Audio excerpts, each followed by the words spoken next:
So hi guys, welcome back to the another video. ఇది వచ్చేసి part 2 of SQL అనమాట. ఈ వీడియోలో వచ్చేసి మనం డేటా టైప్స్ అయితే డిస్కస్ చేద్దాము. సో దానికంటే ముందర లాస్ట్ వీడియోలో అదే పార్ట్ 1 వీడియోలో వచ్చేసి మనం కొన్ని టాపిక్స్ అయితే కవర్ చేయలేదు. అది డేటా ఒకటి, అంటే డేటా అంటే ఏంటి అంటే డ్రాబ్యాక్స్ ఆఫ్ డిబిఎంఎస్. ఫస్ట్ అవి డిస్కస్ చేసిన తర్వాత ఈ డేటా టైప్స్లోకి అయితే ఎంటర్ అవుదాం.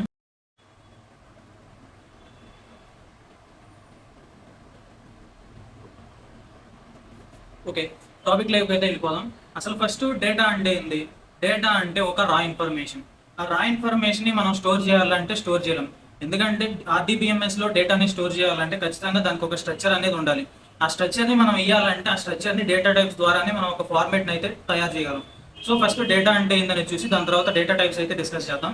సో డేటా అంటే ఏం లేదు, ఒక రా ఇన్ఫర్మేషన్. ఆ రా ఇన్ఫర్మేషన్ని మనం డైరెక్ట్గా డేటాబేస్లో పెట్టలేం కాబట్టి దానికి ఒక స్ట్రక్చర్ని ఇవ్వాలి. ఆ స్ట్రక్చర్ని ఎలా ఇస్తామంటే డేటా టైప్స్ తోటి ఇస్తాం. ఫర్ ఎగ్జాంపుల్, ఒక స్టూడెంట్స్ డీటెయిల్స్ ఉన్నాయి మన కాడ. ఫర్ ఎగ్జాంపుల్ ఈ టేబుల్ చూడండి. ఇక్కడ వచ్చేసి స్టూడెంట్స్ నేమ్స్ ఉన్నాయి, వాళ్ళు ఏ క్లాస్ చదువుతున్నారు, వాళ్ళ మార్క్స్ ఎంత, వాళ్ళ జెండర్ ఏంటి. ఇక్కడ అంతా కూడా మనకి క్లియర్గా ఒక ఫార్మేట్లో అయితే ఉంది. ఈ ఫార్మేట్ లేకపోతే దాన్ని ఏమంటారు, ఒక రా ఇన్ఫర్మేషన్ అంటారు. కానీ ఇక్కడ మనకి డేటా అంతా కూడా ఒక క్లియర్ ఫార్మేట్లో ఇచ్చారు కాబట్టి ఈ డేటా అంతా కూడా మన డేటాబేస్లో స్టోర్ చేసుకోవడానికి ఈజీగా ఉంటుంది. ఒకవేళ రిట్రీవ్ చేసేటప్పుడు కూడా మనకి కొంచెం అర్థమవుతుంది. సో ఇదన్నమాట డేటా అంటే. సో నెక్స్ట్ టాపిక్ వచ్చేసి డిబిఎంఎస్ యొక్క డ్రాబ్యాక్స్ అనమాట. దీంట్లో మెయిన్ పాయింట్స్ అయితే డిస్కస్ చేద్దాం. ఫస్ట్ వన్ వచ్చేసి డిబిఎంఎస్ యొక్క మెయింటెనెన్స్ అనేది అయితే చాలా కాస్ట్తో కూడిన పని. దాని తర్వాత వచ్చేసి డిబిఎంఎస్ని మెయింటైన్ చేయాలంటే ఖచ్చితంగా ట్రైన్డ్ ప్రొఫెషనల్స్ అయితే కావాలి. అంటే సీనియర్ క్యాండిడేట్స్ లేదా ఎక్స్పీరియన్స్డ్ ఎంప్లాయీస్ అయితే మనకైతే కావాలి. నెక్స్ట్ వచ్చేసి డిబిఎంఎస్ కనుక హ్యాక్ అయిందంటే దాంట్లో ఉన్న డేటా మొత్తం ఎక్స్పోజ్ అవుతుంది. ఎందుకంటే డిబిఎంఎస్ అనేది సెంట్రలైజ్డ్ స్టోరేజ్. ఒక సింగిల్ పాయింట్లో కనుక అటాక్ చేశారంటే హ్యాకర్స్, ఆటోమేటిక్గా హ్యాక్ అయిందంటే దాంట్లో ఉన్న డేటా మొత్తం ఎక్స్పోజ్ అయిపోతుంది.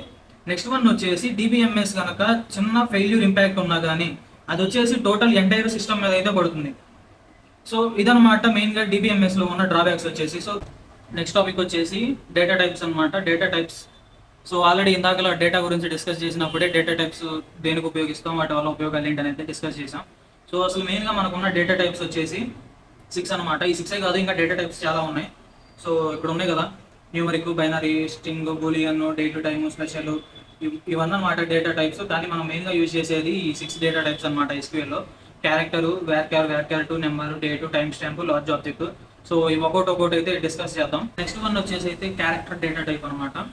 సో అసలు ఈ క్యారెక్టర్ డేటా టైప్ ఏంటంటే మనం ఈ టేబుల్స్ క్రియేషన్లో అయితే ఈ డేటా టైప్స్ అన్ని కూడా వాడతాం. ఈ క్యారెక్టర్ డేటా టైప్ అంటే ఏంటంటే ఇది ఒక ఫిక్స్డ్ లెంత్ డేటా టైప్. అంటే ఫర్ ఎగ్జాంపుల్ మనం ఒక టేబుల్ని క్రియేట్ చేసేటప్పుడు ఆ టేబుల్లో కాలమ్స్కి వచ్చేసి కొన్నిటికి ఫిక్స్డ్ లెంత్ ఉంటాయి, కొన్నిటికి ఫిక్స్డ్ లెంత్ అయితే ఉండదు. లైక్ ఏజ్ తీసుకుంటే ఏజ్కి అనేది మనం ఫిక్స్డ్ లెంత్ అయితే ఇస్తాము. అలా ఫిక్స్డ్ లెంత్కి ఇచ్చే కాలమ్స్ అన్నిటిలో కూడా మనం క్యారెక్టర్ని అయితే యూజ్ చేస్తాం. సో మనం క్యారెక్టర్ని యూజ్ చేసి మనకి ఎన్ని బ్లాక్స్ అయితే కావాలో అన్ని బ్లాక్స్ కావాలని చెప్పేసి అయితే అడుగుతాం. అది అక్కడ అన్ని బ్లాక్స్ అయితే ఇస్తుంది. ఫర్ ఎగ్జాంపుల్ ఇక్కడ మనం 6 బ్లాక్స్ అయితే తీసుకున్నాం. ఈ 6 బ్లాక్స్లో మనం ఎన్ని క్యారెక్టర్స్ అయితే స్టోర్ చేయగలమో అన్ని క్యారెక్టర్స్ మాత్రమే స్టోర్ చేయగలం. అంటే ఎందుకు 6 బ్లాక్స్ ఉన్నాయి కాబట్టి 6 క్యారెక్టర్స్ని మాత్రమే స్టోర్ చేయగలం, లేదా 6 కన్నా లోపు మాత్రమే స్టోర్ చేసుకోగలం. మనం ఇక్కడ 4ని స్టోర్ చేసాం, ఇంకా 2 ఖాళీగా ఉన్నాయి. ఈ ఖాళీగా ఉన్న బ్లాక్స్ ఏవైతే ఉన్నాయో ఇది వేస్ట్ అయిపోతాయి అనమాట. ఈ క్యారెక్టర్ డేటా టైప్లో ఉన్న మెయిన్ డిసడ్వాంటేజ్ ఏంటంటే ఈ మెమరీ ఏదైతే ఖాళీగా మిగులుతుందో ఆ మిగిలిన మెమరీ అంతా కూడా వేస్ట్ అయిపోతుంది. సో ఇది వచ్చి మనకి మెయిన్ డిసడ్వాంటేజ్ అనమాట క్యారెక్టర్లో. సో ఇక్కడ క్యారెక్టర్ డేటా టైప్లో మనం ఈ A to Z కానీ క్యాపిటల్స్ లేదా స్మాల్స్, స్పెషల్ క్యారెక్టర్స్ 0 to 9 ఇవన్నీ కూడా దీంట్లో అయితే యాక్సెప్ట్ చేస్తుంది. అప్ టు 2000 క్యారెక్టర్స్ వరకు అయితే మనం అయితే స్టోర్ చేసుకోవచ్చు క్యారెక్టర్ డేటా టైప్లో. సో వ్యార్క్యార్ అంటే ఏం లేదు, సేమ్ లైక్ క్యారెక్టర్ లానే అనమాట. కానీ ఇక్కడ వ్యార్క్యార్లో వచ్చేసి మనం అప్ టు 4000 క్యారెక్టర్స్ వరకు అయితే స్టోర్ చేసుకోవచ్చు. అండ్ మెయిన్ ఇంపార్టెంట్ పాయింట్ ఏంటంటే వ్యార్క్యార్లో ఏ మెమరీ అయితే మిగిలిపోతుందో, అంటే సేమ్ లైక్ ఇందాక క్యారెక్టర్లు ఏంటంటే మనకి మిగిలిన బ్లాక్స్ అంతా కూడా వేస్ట్ అయిపోతుంది, మెమరీ వేస్టేజ్ అనేది అయితే ఉంటుంది. కానీ ఇక్కడ వ్యార్క్యార్కి వచ్చేసి మనకి ఒకవేళ మనం ఇచ్చిన లెంత్ కన్నా తక్కువ క్యారెక్టర్స్ని యూజ్ చేసుకొని మిగతా బ్లాక్స్ కనుక ఖాళీగా ఉన్నాయి అంటే ఈ అన్యూజ్డ్ మెమరీ అంతా కూడా వేరే చోట అయితే యూజ్ చేసుకుంటుంది. దీంట్లో ఉన్న బెనిఫిట్ అయితే ఇదే. సో వ్యార్క్యార్కి క్యారెక్టర్కి మధ్య పెద్ద తేడా ఏం లేదు. వ్యార్క్యార్లో ఏంటంటే ఫిక్స్డ్ లెంత్, మెమరీ వేస్టేజ్ అయితే ఉంటుంది. అప్ టు 2000 క్యారెక్టర్స్ వరకు అయితే స్టోర్ చేసుకుంటుంది. కానీ వ్యార్క్యార్కి వచ్చేసి అప్ టు 4000 క్యారెక్టర్స్ వరకు స్టోర్ చేసుకుంటుంది. మిగిలిన మెమరీ బ్లాక్ ఏదైతే ఉందో అది ఇంకొక చోట అయితే ఉపయోగించుకుంటుంది. సో ఇదనమాట వ్యార్క్యార్కి క్యారెక్టర్ డిఫరెన్స్. వ్యార్క్యార్ అంటే ఏంటి? సో నెంబర్ డేటా టైప్ అంటే ఏంటంటే న్యూమరిక్ వాల్యూస్ని, అదే నెంబర్ వాల్యూస్ని స్టోర్ చేసుకోవడానికి అయితే ఈ నెంబర్ డేటా టైప్ని అయితే వాడతారు. ఈ నెంబర్ డేటా టైప్ ని స్టోర్ చేసుకోవడానికి మెయిన్ గా 2 ఆర్గ్యుమెంట్స్ అయితే మనం పాస్ చేయాల్సి ఉంటుంది. ఒకటి వచ్చేసి ప్రెసిషన్, ఇంకొకటి వచ్చేసి స్కేల్. ఈ ప్రెసిషన్ అంటే ఏంటంటే మొత్తం మనకి ఎన్ని నెంబర్ ఆఫ్ బ్లాక్స్ అయితే న్యూమరిక్ వాల్యూస్ ని స్టోర్ చేసుకోవడానికి కావాలో అప్పుడు మనం ప్రెసిషన్ అయితే వాడతాం. లేదా మనం ఒక డెసిమల్ వాల్యూస్ ని స్టోర్ చేస్తున్నప్పుడు సో ఆ డెసిమల్ వాల్యూస్ ని స్టోర్ చేసుకోవడానికి ఎన్ని నెంబర్ ఆఫ్ బ్లాక్స్ అయితే మనకు అవసరమో ఆ టైంలో స్కేల్ అయితే వాడతాం.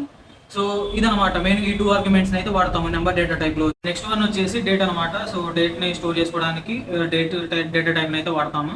దీంట్లో మనకి మెయిన్ గా 2 సింటాక్సెస్ అయితే ఉంటాయి. ఒకటి వచ్చేసి డేట్, మంత్, ఇయర్ అనమాట. నెక్స్ట్ వన్ వచ్చేసి డేట్, మంత్, ఇయర్ అంటే లాస్ట్ 2 డిజిట్స్ ఆఫ్ ఇయర్ లేదా టోటల్ 4 డిజిట్స్ ఆఫ్ ఇయర్ ని, ఈ 2 సింటాక్సెస్ అయితే మనం డేటా టైప్ లో అయితే వాడతాం. నెక్స్ట్ డేటా టైప్ వచ్చేసి టైం స్టాంప్ అనమాట. ఈ టైం స్టాంప్ ఎందుకు వాడతాం అంటే టైం ని స్టోర్ చేసుకోవడానికి. టైం ని స్టోర్ చేసుకోవడానికి వచ్చిన సింటాక్స్ ఏంటంటే అవర్స్, మినిట్స్, సెకండ్స్. సో ఈ సింటాక్స్ ద్వారా అయితే మనం టైం అయితే స్టోర్ చేసుకుంటాం అనమాట. సో నెక్స్ట్ వచ్చేసి లాస్ట్ డేటా టైప్ అనమాట, large object data type. So ఇది వచ్చేసి లార్జ్ అమౌంట్ ఆఫ్ డేటాని స్టోర్ చేసుకోవడానికి అయితే ఈ లార్జ్ ఆబ్జెక్ట్ డేటా టైప్ అయితే వాడతారు. దీంట్లో వచ్చేసి మెయిన్ గా మళ్ళీ 2 డేటా టైప్స్ అయితే ఉన్నాయి. ఒకటి వచ్చేసి క్లాప్, ఇంకోటి వచ్చేసి గ్లాబ్. క్లాప్ అంటే ఏంటంటే క్యారెక్టర్ లార్జ్ ఆబ్జెక్ట్. ఇది వచ్చేసి హ్యూజ్ అమౌంట్ ఆఫ్ క్యారెక్టర్స్ లేదా huge amount of data in the format of characters లో ఉన్నది అప్ టు 4 GB వరకు అయితే స్టోర్ చేసుకుంటుంది. నెక్స్ట్ గ్లాబ్ అంటే ఏంటంటే బైనరీ లార్జ్ ఆబ్జెక్ట్. ఇది వచ్చేసి బైనరీ వాల్యూస్ లైక్ అంటే ఇమేజెస్ కానీ MP3, MP4, డాక్యుమెంట్స్ లేదా వీడియో ఫార్మాట్స్, ఇలా బైనరీకి సంబంధించిన డేటా ఏదైతే ఉంటుందో ఇది అప్ టు 4 GB వరకు అయితే స్టోర్ చేసుకుంటుంది అనమాట. సో ఇదనమాట క్యారెక్టర్ లార్జ్ ఆబ్జెక్ట్ గురించి వచ్చేసి. సో ఇదనమాట టోటల్ డేటా టైప్స్ వచ్చేసి. ఈ డేటా టైప్స్ అని అయితే టేబుల్ క్రియేషన్ లో మ్యాండేటరీ, డేటాని వ్యాలిడేషన్ చేయడానికి ఖచ్చితంగా డేటా టైప్స్ అయితే మ్యాండేటరీగా వాడాల్సింది. నెక్స్ట్ టాపిక్ వచ్చేసి కన్స్ట్రెయింట్స్ అనమాట. అది నెక్స్ట్ వీడియోలో అయితే పోస్ట్ చేస్తాను. కన్స్ట్రెయింట్స్ అంటే ఏంటి, అవి ఎక్కడ వాడతాము, వాటి వల్ల ఉపయోగాలు ఏంటని చెప్పేసి నెక్స్ట్ వీడియోలో అయితే డిస్కస్ చేస్తాము. సో దీనికి సంబంధించిన నోట్స్ అంతా కూడా కింద డిస్క్రిప్షన్లో అయితే ఇస్తాను. మీకు ఏమైనా డౌట్స్ ఉన్నాయంటే ఖచ్చితంగా కామెంట్ చేయండి, అవి నెక్స్ట్ వీడియోలో అయితే క్లారిఫై చేస్తాను.